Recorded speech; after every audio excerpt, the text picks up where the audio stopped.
Welcome to the Business of Defense and Happy New Year. I'm Rich Brady, your host and CEO at the Society of Defense Financial Management. SDFM proudly sponsors this podcast on Federal News Network. SDFM is the premier association of finance and accounting professionals who work in government and business in the defense sector. Our goal is to bring you inside the companies working to drive financial and digital transformation in the defense sector, to hear directly from their business leaders and to understand how they create value for their companies and their customers. Throughout 2025, we are celebrating the 25th anniversary of the Certified Defense Financial Manager Certification Program. The CDFM program is the gold standard in certifications for those working in both the public and private sectors of the defense industry, and we are proud to celebrate this milestone accomplishment. Today, we are talking with Racine Sykes, President and CEO of Yellow House Consulting Group. Racine started Yellow House nearly 3 years ago, specializing in providing technology solutions to its portfolio of clients, primarily those in health, defense, and homeland security markets. I'm interested to hear about what led Racine to form Yellow House Consulting Group after a decade in consulting and the lessons learned and wins in doing so. After nearly 3 years since founding, where does she see opportunities for both Yellow House Consulting Group and others trying to break into the contracting over the next few years? Racine, welcome to the show. Thank you, Rich, and such a warm welcome. Thank you for having me here. Absolutely. So in just a couple weeks, we're going to have a change in administrations, and there's a lot in the news about some of the changes that are coming to the federal space, the federal workforce. Leaving politics aside here, because we don't like to talk politics, let's talk about the federal environment. What do you see? Do you see opportunities with some of these changes coming about in the workforce? Yeah, honestly, I do. I mean, there's a lot of unknowns that we still have to kind of wait and see. However, there's, conversation regarding streamlining the government, maybe even, downsizing things. So that may require for the contracting side to, bolster up, add some personnel where there's some gaps. As we know, missions and things have to continue, so we can't just kind of have a dead stop. I feel there's an opportunity for the GovCon space to really merge with one another even stronger than it has in the past, and for the individuals, small businesses and large in that space, to really pick up some wins there. So I think there is some good opportunity. Yeah, we talked a little bit about beforehand, there's a resiliency in the government contracting space. Do you think that for a small business, is that good to know, reduces some risk as a startup for you? It does reduce some risk as a startup. However, I've seen some of your other episodes. There is a lot of risk just trying to start up a company. Some of it is with whom you partner with.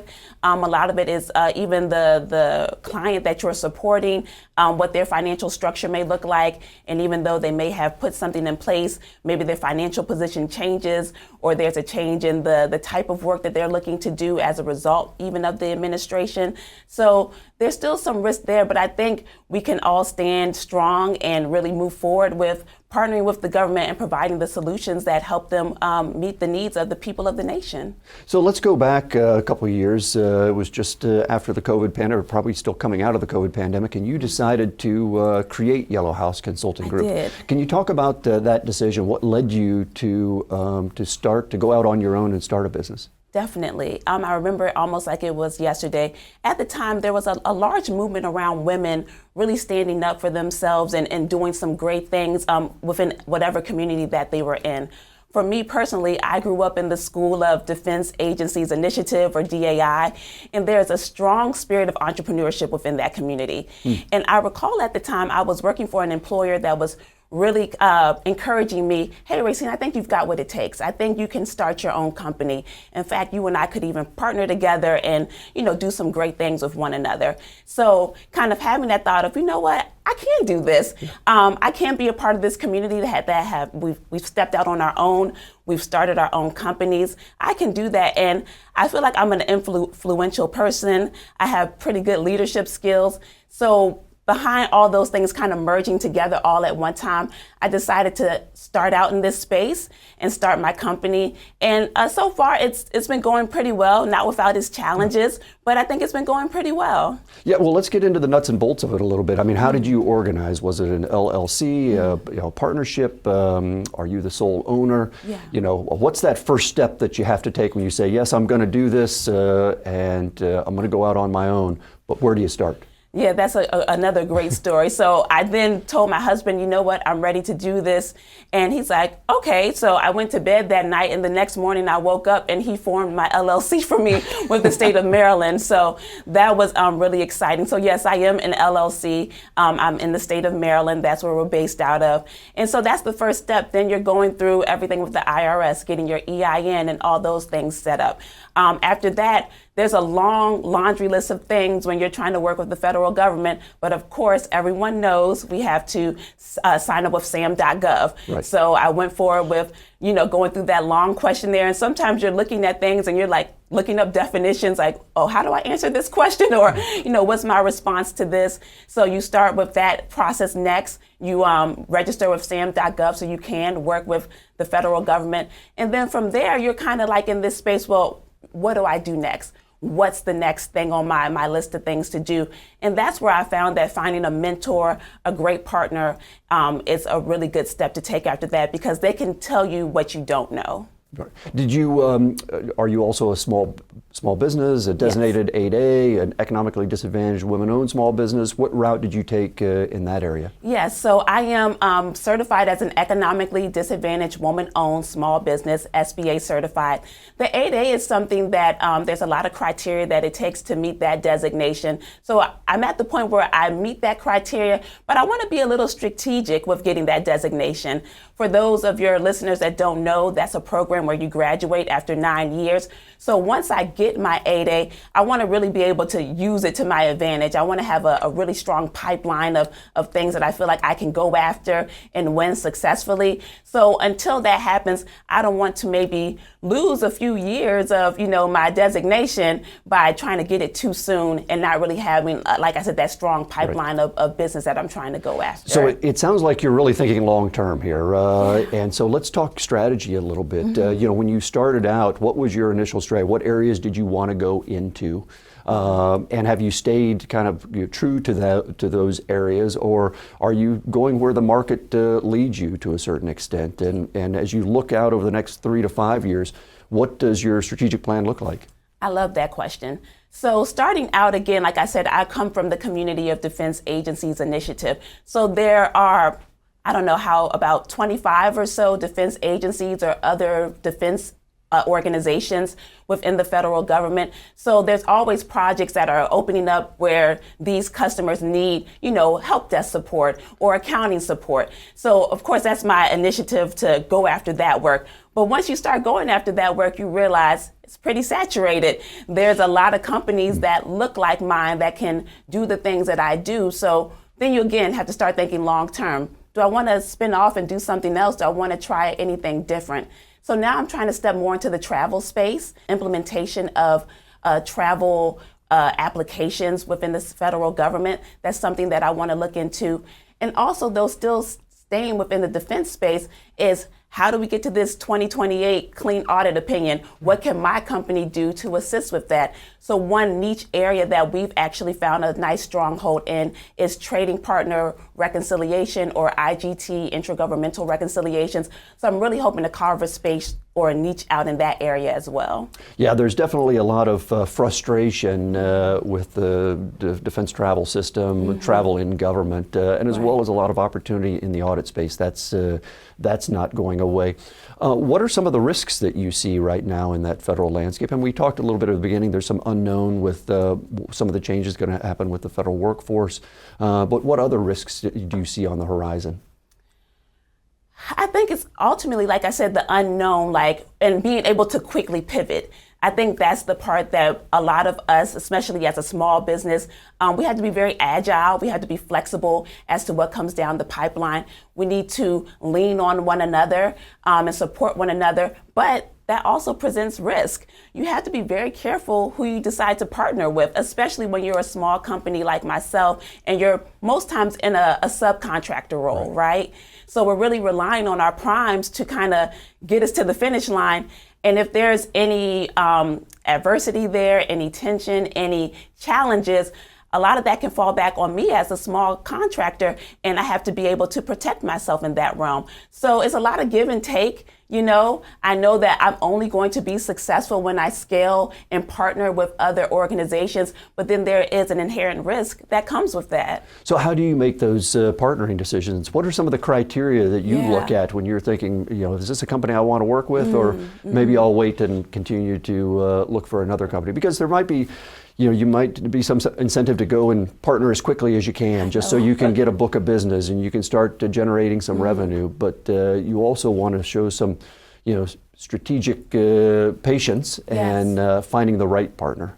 I'll be honest, I made that mistake early on. I partnered too quickly, and thankfully, I kept my head above water, and we actually thrived during that season. But then I had to come up with a criteria, like you said, as to how I would partner in the future. So one thing that I do now is when I'm talking to a potential prime or a potential partner is I request references from their other subcontractors. Hey, who have you worked with before? And may I call them? Can I email them? Let me know how they were treated. Were they paid on time? Were they actually seen as a true partner, or were they someone that was just kind of on the sidelines while you all called all the shots? Those things are really important to me. So I think that's been one great checklist item that I've added, is requesting references from my primes before I actually enter into business with them. Another thing that I love to do is start nurturing that relationship early on, before the book of work is even there.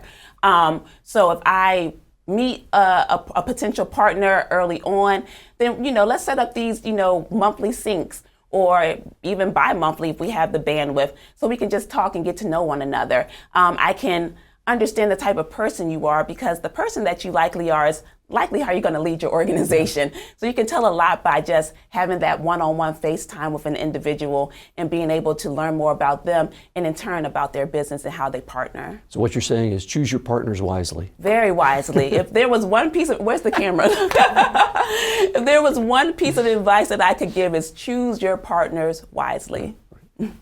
You are listening to The Business of Defense with my guest, Racine Sykes, President and CEO of Yellow House Consulting Group. We'll be right back.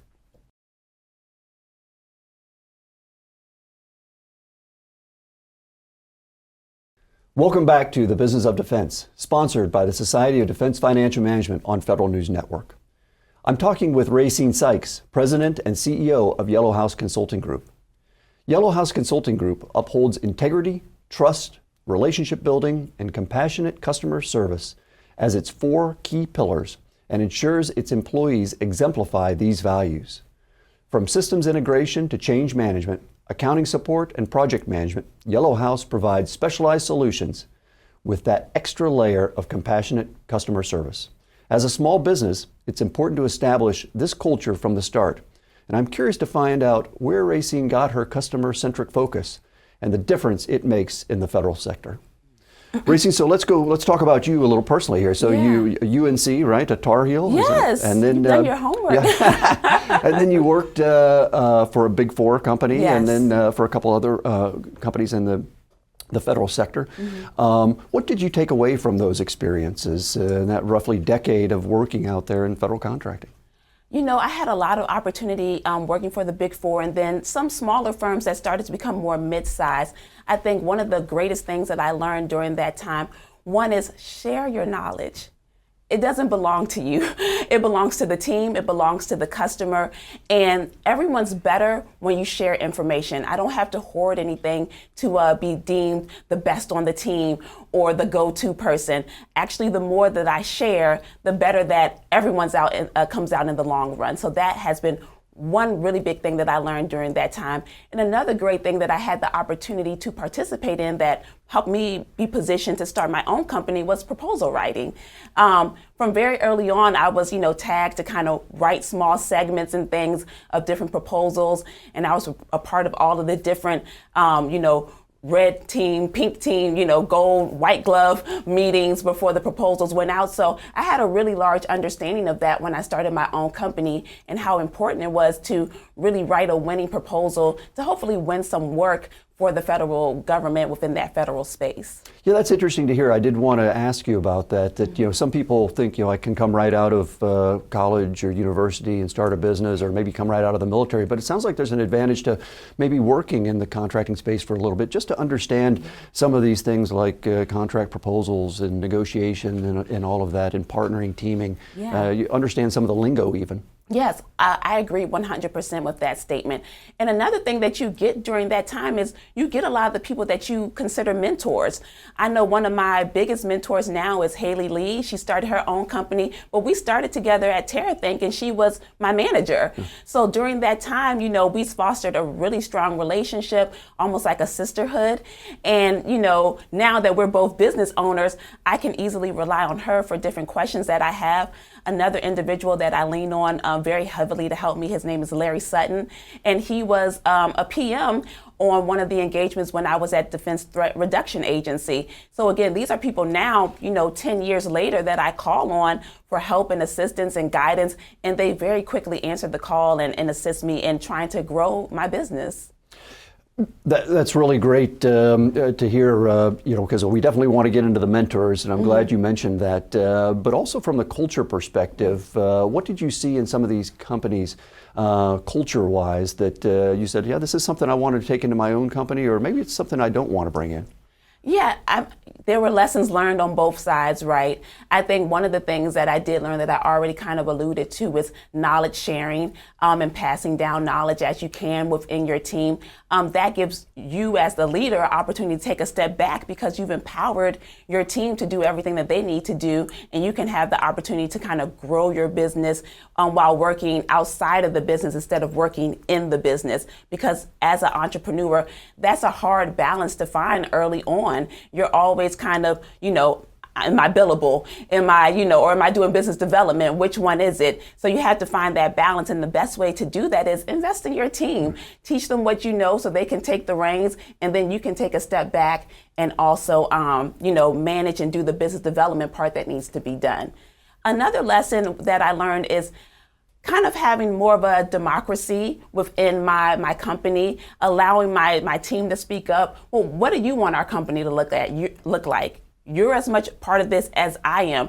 How collaborative do we want to be?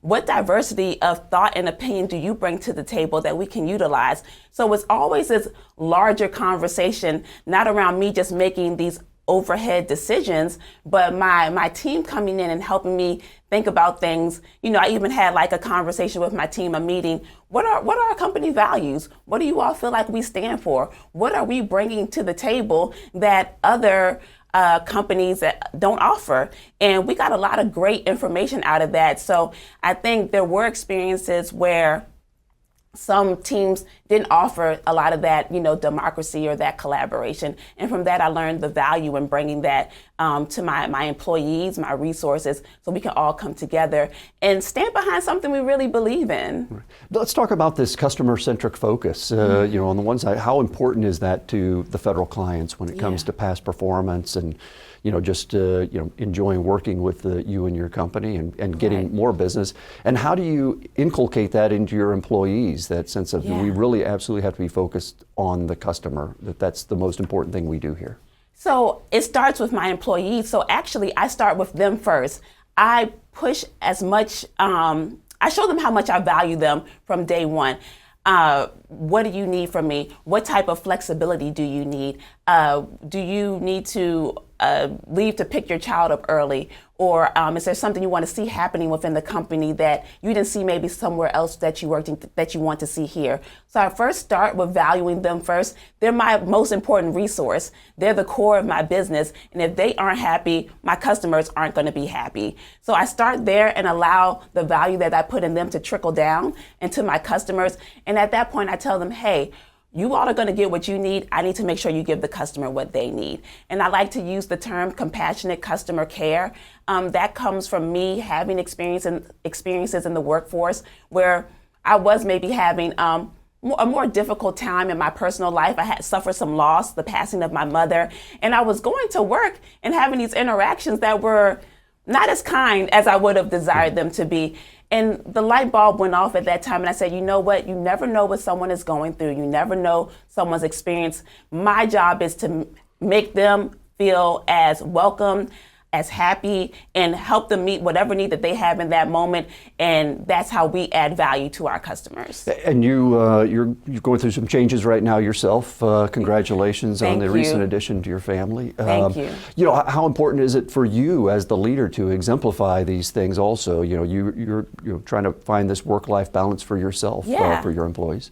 Yeah, I have to exemplify it because I need to be in a position where I can, do the things for my family that I need to do for them. And I want my employees to feel that they can do what they need to do for their family. And when you have a dedicated employee, they're going to get the job done. And they know that when their manager or their leader is understanding, they're going to work all the more harder. So I try to mimic that in my own life. If I need to step away to go to my kids', Christmas presentation, or, I need to step out to go to a doctor's appointment for my newly born baby girl, then I'm going to do that. And then I'm going to jump right back in it when I get back and do what I need to do. But we champion so many things like social, emotional wellness, behavioral wellness, taking care of your family, and looking at the whole person and not just them being someone that, brings money into the company. That comes much later. Yeah, there's a lot of talk right now. I'm glad we're talking about this topic of talent management, because there's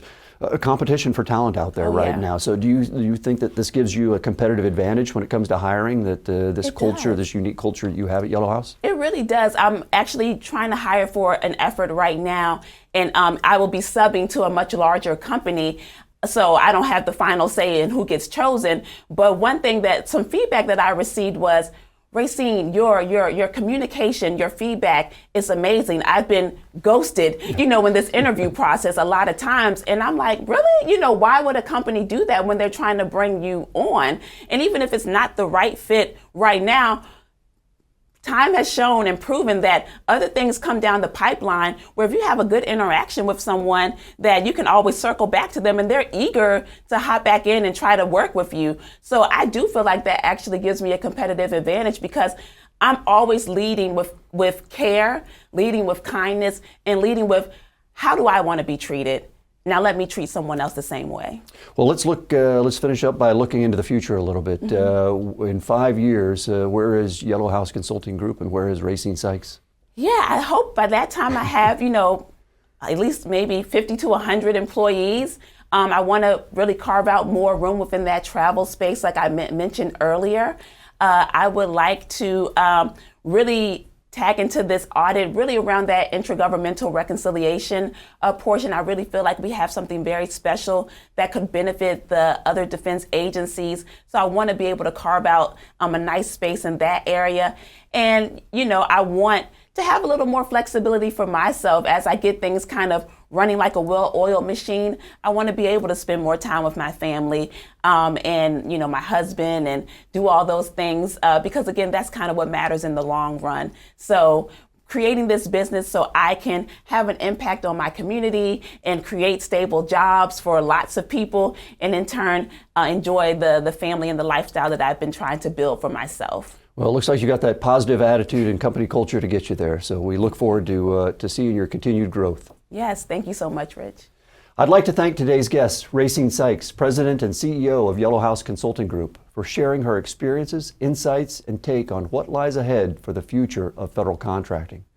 Visit sdfm.org to learn more about our Defense Financial Management community and register for our 3rd annual Program Budget Summit coming up on January 16th in Alexandria, Virginia, where panelists will discuss the 5 key imperatives for defense financial management in 2025, including PPBE reform, defense and veterans healthcare financial management, auditability, financial management strategies, and budget transitions. You will not want to miss it. Watch The Business of Defense next month, where we bridge the gap between the boardroom and the battlefield to advance the mission of national security. I'm Rich Brady, CEO of the Society of Defense Financial Management. You are listening to the Federal News Network. For more on this discussion, visit federalnewsnetwork.com and search SDFM. Thank you.